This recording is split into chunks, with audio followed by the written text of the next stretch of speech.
ഇന്നത്തെ പരിപാടി കൈതച്ചക്കൊണ്ടാണെന്ന് മനസ്സിലായല്ലോ. ഒരിക്കലും ഔട്ട്ഡേറ്റഡ് ആവാത്ത 2 റെസിപ്പീസ് ആയിട്ടാണ് ഞാൻ ഇന്ന് വന്നിട്ടുള്ളത്.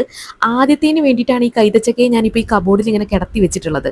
അടുത്തതായിട്ട് ചെയ്യേണ്ടത് ഇതിന്റെ കഴുത്ത് ഇങ്ങനെ ഞെരിച്ച് അതിനെ കൊല്ലുക എന്നുള്ളതാണ്. അങ്ങനെ ഞാൻ അതിനെ കൊലപ്പെടുത്തിയിട്ടുണ്ട്. ശേഷം അത്യാവശ്യം മൂർച്ചയുള്ള കത്തി അല്ലാത്തതിനാൽ തന്നെ വളരെ പാടുപെട്ട് ഞാൻ ഇതിനെ കണ്ടം തുണ്ടമാക്കിയിട്ട് ഭരണിക്കുള്ളിലാക്കിയിട്ടുണ്ട്. അടുത്തത് നമുക്ക് വേണ്ടത് 3 പച്ചമുളകാണ്. 3 എത്ര വേണമെങ്കിലും എടുക്കാം. ഞാൻ 3 എടുത്തുന്നുള്ളൂ. അങ്ങനെ അത് നെടുകെ കീറിയിട്ട് അതിനുള്ളിൽ ഇട്ടിട്ടുണ്ട്. പിന്നെ കുറച്ച് കല്ലുപ്പും കൂടി അതിലോട്ട് ഇട്ടിട്ടുണ്ട്. കല്ലുപ്പ് പ്രധാനമാണത്രേ. അത് കഴിഞ്ഞിട്ട് തിളപ്പിച്ചാറിയ വെള്ളം കൂടി ഒഴിച്ച് ഇതേ കുലുക്കി വെച്ചിട്ടുണ്ട്. ഇത് നമുക്ക് നാളെ എടുക്കാൻ പറ്റുള്ളൂ. ഇനി ബാലൻസ് വന്ന കുറച്ച് പൈനാപ്പിൾ കഷ്ണം ഉണ്ടായിരുന്നു. അത് നമുക്ക് വെറുതെ കളയാൻ പറ്റുമോ? ഇല്ല. അപ്പൊ നമ്മൾ എന്ത് ചെയ്യണം?